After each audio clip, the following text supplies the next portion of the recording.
Bem, continuando então na colocação que a gente vinha fazendo, nessa introdução geral, dei um passeio por aquilo que nós vamos fazer durante essas 6 palestras, que vou terminar no mês de março, mas dando continuidade então.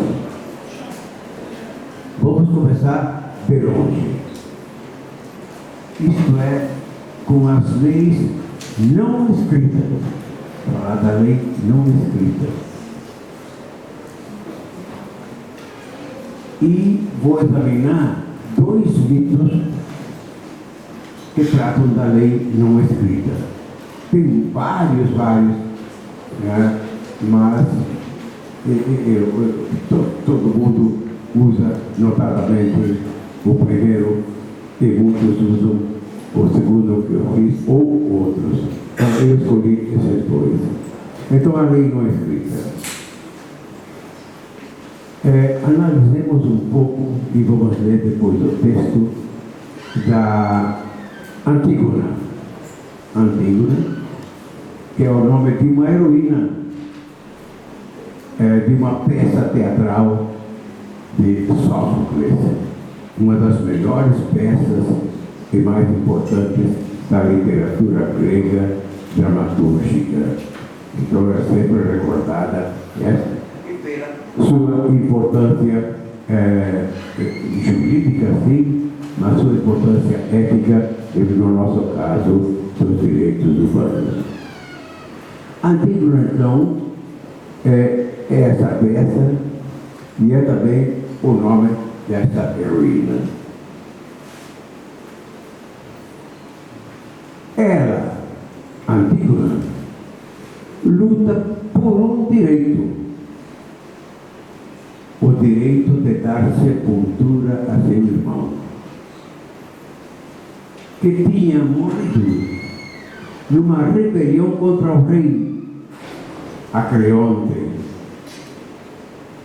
E, segundo as prescrições de Acreonte, então do rei, segundo as suas prescrições, as pessoas que morressem desse jeito, num conflito contra a autoridade, não podiam ter sepultura.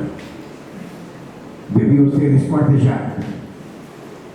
E seus corpos jogados, pedaços jogados aos abutres. Isso foi feito aqui ao lado do Ifica, por Tiradentes. Foi exatamente um cenário desse tipo, espalhados os restos Tiradentes, porque se insurgiu contra o absolutismo real daquele tempo. É exatamente o que Sófocles descreve na tragédia Antígona. E é bom nós lermos os trechos que são muito mais importantes do que as minhas próprias palavras.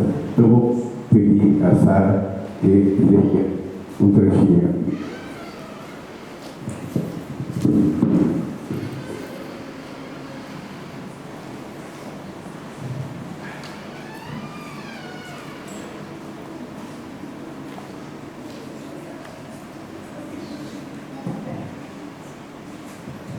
Sim, pois não foi Zeus que a proclamou a lei de Creonte.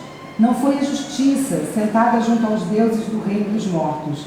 Não, essas não são as leis que os deuses tenham algum dia prescrito aos homens.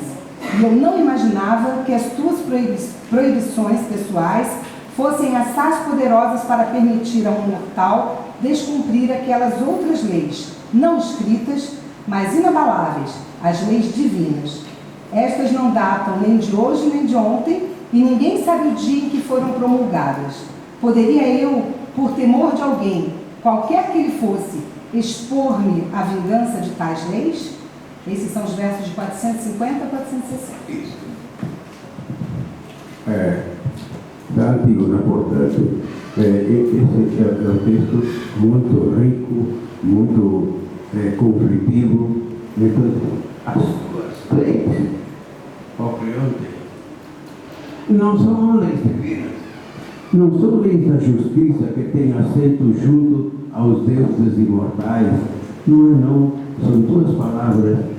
E como é que eu vou transgredir as leis divinas não escritas para obedecer às tuas leis, que são de um mortal tanto quanto eu? Enfrentou então diretamente a autoridade de Arquilode.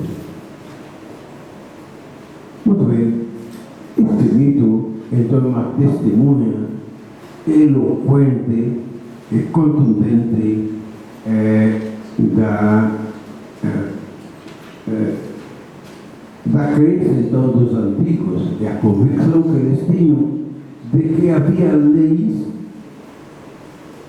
que ninguém deu, mas que cada um sente dentro de si, leis não escritas, mas as quais eu obedeço, ainda que haja uma lei positiva decretada por alguém.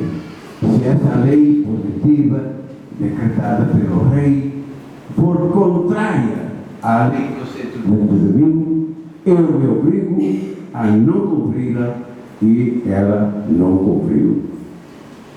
Então, vemos como vigoravam leis certas, severas, nas convicções dos antigos. As leis, como se diz, não tem aqui um quadro negro para escrever, vai ser ágrafos, novos ágrafos, isso é, leis não escritas. De onde surgiram as leis escritas?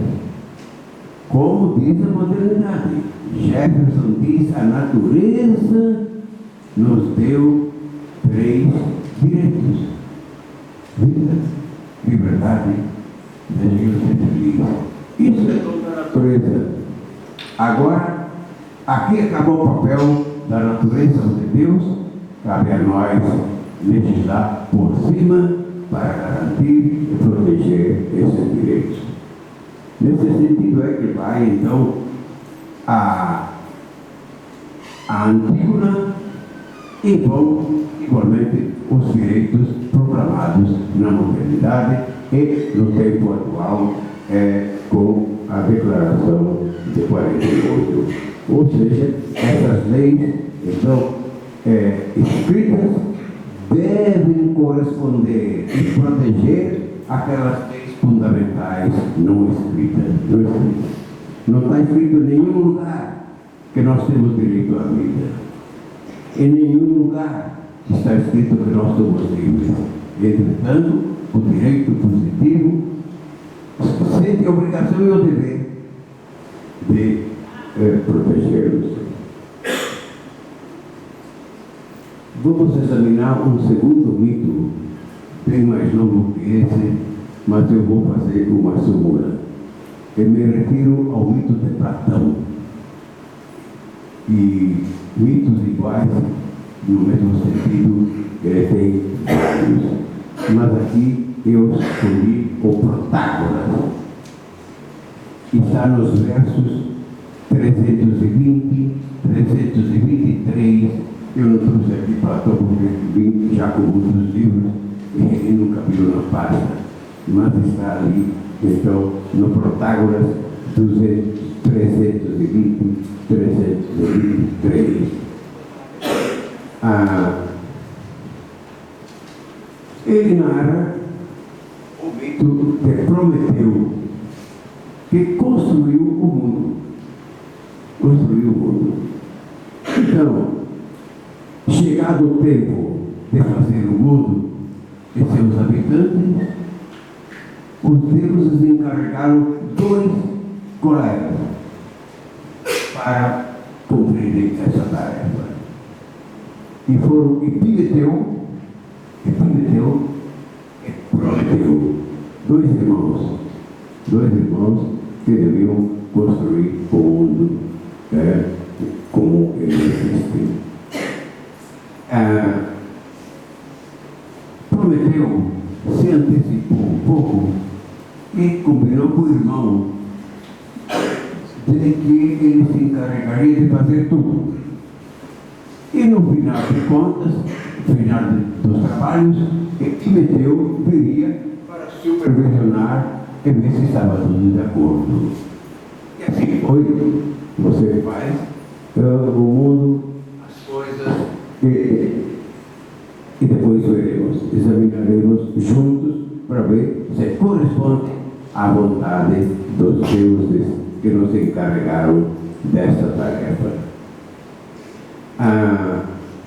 E tratava-se de colocar nas coisas certas qualidades, certas habilidades que tornariam possível a vida de cada um, a subsistência, a convivência.